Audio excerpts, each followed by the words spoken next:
and I'm coming every other year, let's say, and every time I'm discovering new things. This trip will be marked by my visit of Republic and the immense success of your company, of you, all your teams. I mean, it's quite impressive what you have been building here, so congrats. Oh, thank you very much. We're doing very well. So first of all, a broad question. How do you view India? I mean, from a global perspective. You are the head of one of the biggest global media companies. So you must be operating in so many countries around the world, so many centers in America, in Europe, in Asia. What is your macro perspective of India as a country? Because we keep talking about becoming the fourth and third largest economy in the world. How do you view India as a country, the Indian economy? I mean, it's a great question, so I will be very transparent with you. My view on India has evolved during those past 15 years.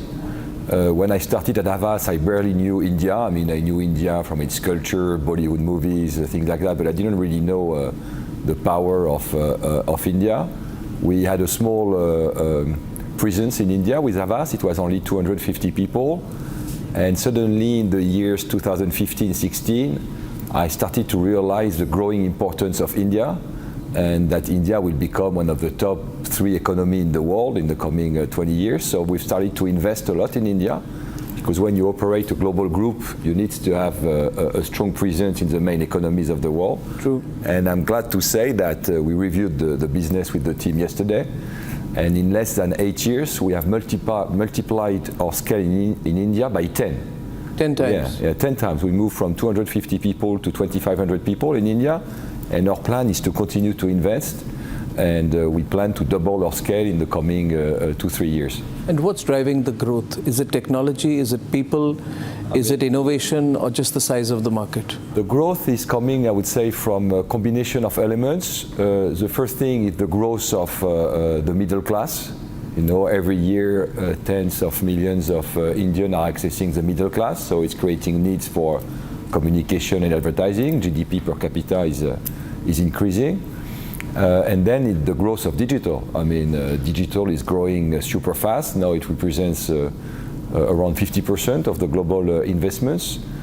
So it's driving growth as well. So it's really this combination of those two things which is driving a 10% growth in India a year, 10% plus in average during the past years.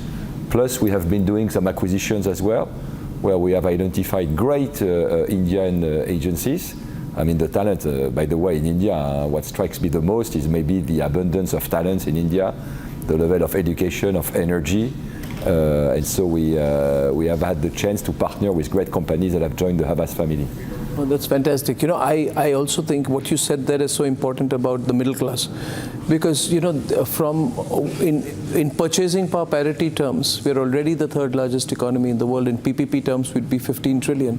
So I think this middle class will drive the growth of the country in a very, very big way. Have you had much chance to travel or meet people outside of your company space or outside of your media industry? I think you should travel around India and we'd love to, savor the country. I visited Rajasthan last time. You did? It's amazing. It's a beautiful region. Yeah. So I think that would be great. But you know, in just over a decade, we've transformed from being a back office economy of the world to being a front end in digital public infrastructure, consumer-led innovation. And I think personally, I don't know what you think, you spoke about talent. Do you think India can become a global exporter of digital first content, digital first culture? And how do you see France, your country, engaging with India in the future? So I want you to give me a perspective of France, where creativity is so important, and you're a leader in the media industry. How do you see that happening? Yeah, I mean, it's a great question. So, I mean, there's two questions. So first, on India, I mean, by my own experience, what I'm seeing is that we are producing more and more digital work out of India that we export outside of the world. Okay. It's what we call a center of excellence. You find a great talent in India at a good price. Yeah. Let's be honest. So now more and more, we will be producing digital content in India to export for the rest of the world. So it will drive additional growth to India. I mean, it's completely different, India and France, in terms of economy. India is growing double digits every year, at least in this sector, where in France we have a very small, I would say, growth between one, well, between 0 and 2%. So it's not the same kind of energy, and it's very hard to compare. And when it comes to the relationship between our two countries, I believe they are growing. Your Prime Minister visited France 3 years ago for National Day. It has been very well covered, very well appreciated. I know the President Macron intends to come to India next year in February to celebrate innovation. So I know the partnership between our two countries should grow in the coming years. Yeah, I'm pretty sure it will. Now, you worked across continents, and with our shifting global landscape, this India-France relationship also becomes fundamental to us. I think France is taking big bets in India as a strategic investor. France is the 11th largest strategic investor in India. With over 11 billion in FDI, bilateral trade is crossing 13 billion. So how do you view trade relations between India and France? We also have a great relationship as an importer of defense products from India, Dassault, Rafale. Yeah. They've done wonderfully well for India in conflict situations. In the last 8 years, you said that you saw a shift in the way that you saw India. Just a while back you said that you have yourself shifted your focus and your interest in India has grown. Can you give us your sense as a major business player in France of the India-US business relationship? Do you feel that business relationship, that strategic trade relationship has room to grow? The more I come to India, the more I want to invest in India. Why is that? Just to be clear. Why is that? Because every time I discover new things, new companies, a great energy, and I believe India is clearly a country for the future. It's for today, of course, you're the third largest economy or fourth, and you will become number 2 or number 3, maybe number 1, I don't know. So you cannot do a global business without India, so you have to be in India. But I really want to invest in India. I think it's quite easy to work with Indian company, with Indian people. I believe we need to have more French people spending time in India and more Indians people spending time in France. I think the more we will have some cultural exchanges, business exchanges, the more we will want to grow the relationship. And our two countries have a lot to learn from each other. Yeah. A lot of things are similar, in fact, between France and India. First, in terms of culture, we are two countries where culture is an essential part of who we are. The Indian culture, there is no need to describe the depth and the richness of the Indian culture, same with the French culture.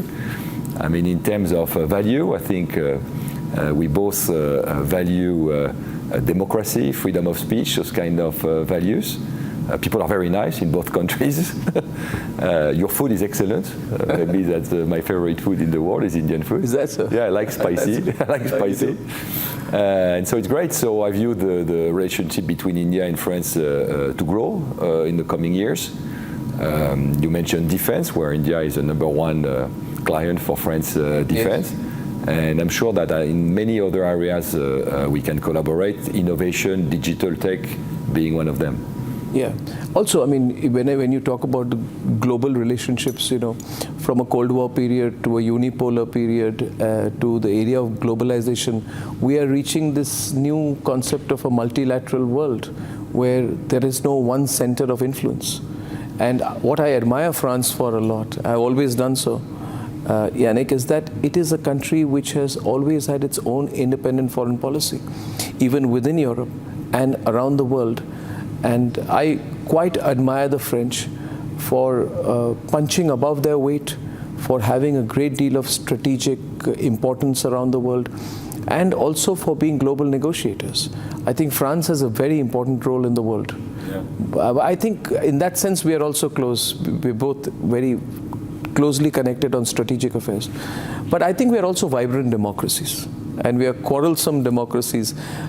Indian politics is as interesting, I can assure you, as French politics. Sure. How easy is it? May I ask you now a little bit more about your personal journey? You head one of the largest groups. You've also headed other large groups in the Vivendi and others. How is it to run a media business in a changing global environment today? What are the trends which you see, which you can share with our viewers?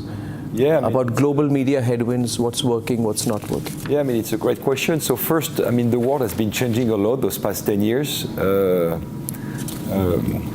I mean, we were really living in an era of globalization since the end of World War II. And I would say that for the past 10 years, we see some differences. It has started maybe with Brexit. I think Brexit will be looked in the future as an important milestone of the end of, the start of the end of happy globalization. And you see huge countries emerging on the global scene. India, of course, China. Europe is quite struggling from an economical standpoint. If you compare Europe with US, I mean, 15 years ago I was looking at the GDP numbers. US and the EU were quite similar. It was 2008, quite similar. And now they are like 60% higher than the EU. Plus the rise of India, the rise of China, the rise of Southeast Asia. So the EU is in the toughest position. But still, as you mentioned, France especially still has a strong voice on the global scene. So the question I would say for the EU is how do we organize ourselves? How do we work both being French and Europeans? Because the EU is the largest, one of the largest markets in the world, if you look at the European figures consolidated. And then running a media group, I mean, it's fascinating because you see the changes in the media industry. I mean, you're one of the most prominent disruptor of the media industry. You have created your group 8 years ago, and now it's #1 news group in India. So it tells a lot that things could change. Yes. Maybe 40 years ago, it would have been impossible to start from zero and to become #1 in such a short period of time. So digital is changing, I would say, a little bit the way media is distributed, which is a good thing. So things are changing. We have some headwinds, of course, some tailwinds. But at the end of the day, I'm very proud to see hundreds of millions of people accessing to free media, free news channel everywhere in the world. I think it elevates the debate. It's good for democracy. It's good for the world in general. When is digital going to empower media, going to make it more independent? Yeah, I think... You've had your own challenges. Yeah, I think media needs to fight for their independence. How do you do it in France? We need to rely not on the government funding. So our news media channel in France is 100% independent, money coming from advertising. Then it's true that we have a license from the government through a body of the government. So without entering in too much regulation, it's not always easy because you have to cherish freedom of speech. You have to cherish democracy. And you tend to think like when you're in France, which is a country of enlightenment, that it's something that will last forever. But I think in any country in the world, including France, we should not take those things for granted. So let's cherish democracy, let's cherish freedom of speech, and let's continue to fight for independence. I think people deserve it. I think the French are a very vibrant people. And if you study the history of France over the last 200 years, nothing is constant. It keeps changing. And just when anybody feels things are stagnant, things change. So I think France is a tremendous democracy. But my question to you was more about trends in global media. What are the trends? You've been in media now for 20 years. Yeah. You started in your group in your 20s. And now for 20 years you've been in very important positions in your group. What are the broad trends you see, Yannick? Do you see television staying? Do you see digital replacing television? What is your view of print?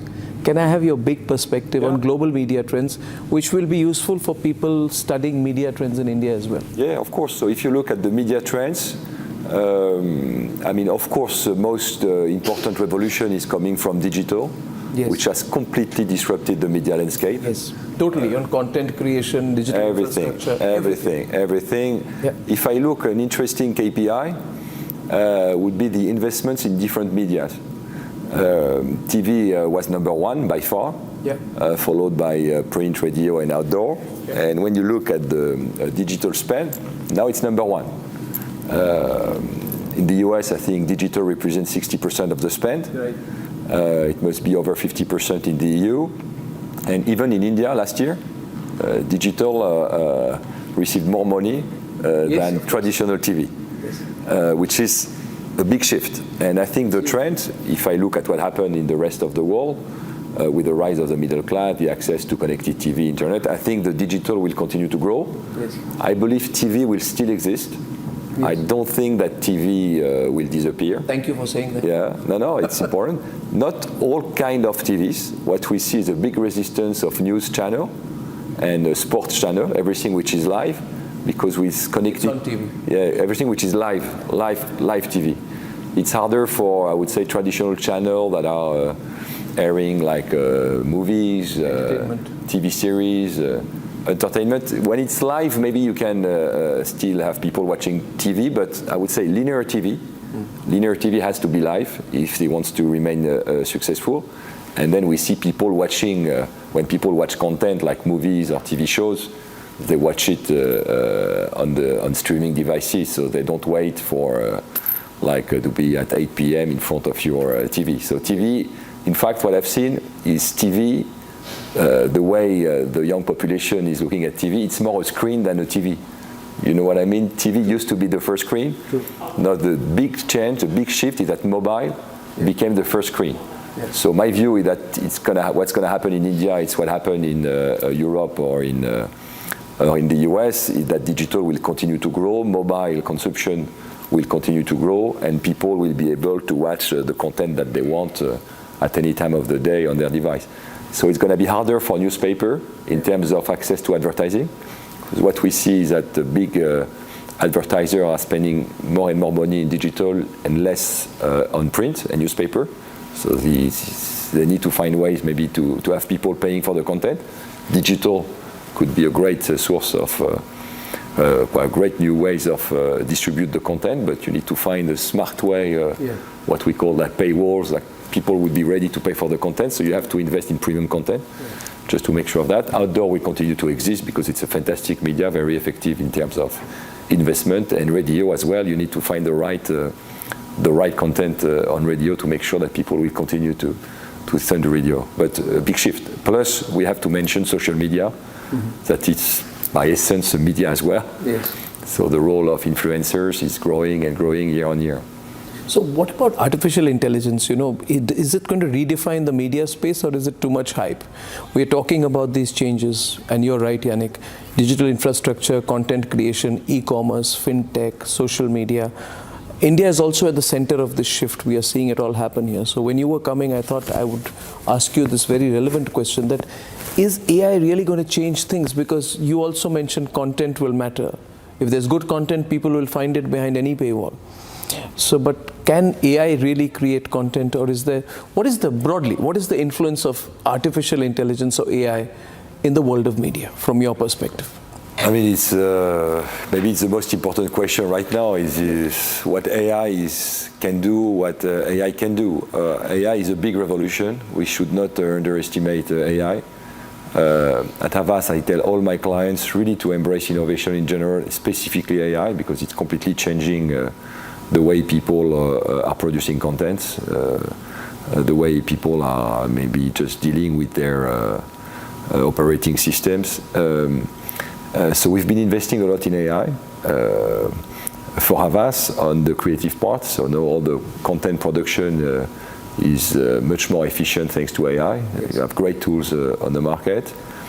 On the video front, we are still not there yet, but I believe that within a couple of years, we'll be able to produce video content thanks to AI at a high quality. It's not like at the same quality as traditional content.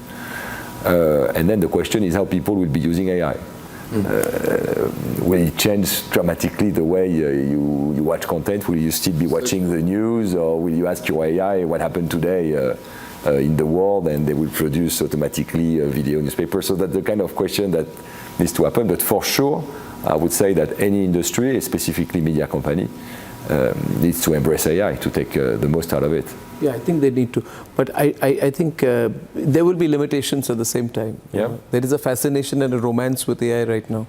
Maybe it will. Maybe people will feel that the human connect will be missing. I mean, you can't make an AI an actor. You can't. Yeah. You can make them do the news, but you can't. There has some misconception around AI. AI will not replace Exactly. human beings. But having said that, human beings using AI will replace human beings not using AI, because it's such a powerful tool. But things won't be created by themselves, so you'll still need to have the right people behind the tools. Yeah. So, you know, I find from your business, the way you've grown in your business, and the way you're looking forward to a business, that you're also an ambassador for your country, Yannick. And I found what you said about Brexit very important, where you said that Brexit will be, I think you said it was a turning point in the history of globalization. Yeah. I want you to elaborate on that just a little bit, about why you said so. Why did you feel that Brexit would be a turning point when the UK decided to stay away? And which side of that debate are you on? Yeah, I mean, I was very surprised with the result of the Brexit vote. I remember very well. It wasn't predicted. Yeah, I was in Cannes. It was the Cannes Lions. It's the International Festival of Advertising. Yes. And I was watching the news before I went to bed. It was like midnight, France or UK time, and Remain was ahead of the polls, like 52%. And the next morning I woke up and I was quite surprised to see the result of Brexit. So of course, I mean, being French, it was not like something very easy, because we are very close to England. We have dig a tunnel under the channel. A lot of French people are living in London. I think we have, I think London is the 5th largest French city, as we say. A lot of Londoners are English are living in France as well. So our countries were very close. So it was quite weird to see that they wanted to ask for divorce in a certain way. Maybe it was more emotional in France than in other countries of the European Union. But I think what's interesting is that people wanted to take back, as they said, they wanted to take back control. That was the claim of the campaign for Brexit. And following the Brexit, we have seen some other surprises in some elections in some countries, where nationalism was becoming number one. And it was completely different from the world I grew up in. I grew up in a world, I'm 45 years old today, and I grew up in a world where we're just talking about globalization, the benefits of globalization. And so that was the first time for me that I saw a result in an election in a very mature country, in a mature democracy, where people were contesting this globalization. And I think for me it has been quite an eye-opener that the world will certainly remain global, but that will be different. And what you've seen about the discussion those past 3 months around the tariffs initiated by the US, I think it's quite interesting, because this is not the kind of discussion that any country would have had before. Never before. Never. I mean, the idea was to lower the tariff. It was not popular to have some tariffs, and now you have countries, the number one economy in the world, the US, who wants to impose tariffs to relocate its industries in their country, where those past 30 years we try to locate industries in the best countries in terms of prices. So it's quite a different world. It's a different world. And when you operate on the global scale, which is the case for HAVAS, I mean, we operate across 100 countries, it's not always easy to navigate, because you have those differences by countries. So the idea is, how can we still, in this world of deglobalization or re-regionalization, I don't know how you want to call it, the question is, how do you keep united as a group behind common values? Yep. How do you keep this family feel? I mean, HAVAS is a family-owned group. How do you keep this family feel among people with different culture, different background, different countries? Sometimes countries are, you can see tensions between different countries, but still we want to remain the HAVAS family, and that's something which is for me not always easy, but I'm trying very hard to keep the group united. What is in conclusion, what is your vision for the HAVAS Media Group? What is your ambition? Do you measure it in terms of scale, reach, revenue, or impact, or combination of these? Or what is, if I were to say, you said you're 45 today, you're very young, by the way. You know, if you were in India, From an Indian standard, I'm not very young. If you, from the standards, yes, certainly. What is your view, say, for Havas Media Group 20 years from now? Yeah. What is your The vision? question, I mean, it's a question I ask myself a lot, the question of scale, my view in the coming 10 years, what will be my legacy? And 10 years, I think it will be an important milestone because Havas will be celebrating its 200 years anniversary. It's a group that has been created by a French guy called Charles Havas in 1835 in France. And what's going to be my legacy as a CEO? I'm sure you're asking yourself the same question, and every people listening to this podcast will ask themselves, what is my legacy in 10 years? And I don't want to build the biggest group. I want to build the best group. And it marks a difference because for me, success is more measured in terms of quality of service, disruption. You know, at Havas, we are very large, 23,000 people, 3 billion euros revenue, but we are not the biggest. And I love being the challenger. You know, some people, they like being the challenger, some others like being the leaders. And I think I would love to keep this challenger mindset. And I would love to have my team continue to fight because it's a fight. Huh? I mean, it's competition. You have to fight every morning when you wake up. It's not always easy. But if you want to deliver the best service, if you want to outsmart your competitor, I think you have to keep this fighting spirit. And if we manage to keep this spirit, if we manage at the same time to keep our family values, which I think are very important and very distinctive at Havas, we will build the best group for the future. Well, that's fantastic.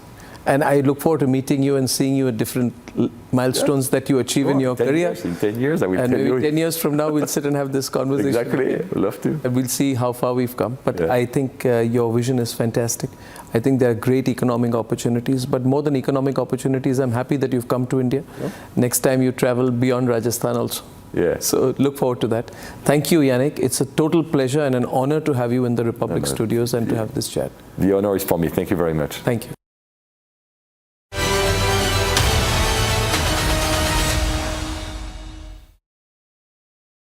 Mahi sir, how much do you love your fans? Honestly, I love my new fans. पुराने वाले बेकार में शोर करते sir fans हैं शोर तो करेंगे ही ना नए वाले नहीं करते and they listen to what I say. The new generation Orient BLDC fans. Super silent performance with voice control. Silly me, I thought Cricket fans. MDH की हल्दी मिर्ची धनिया करे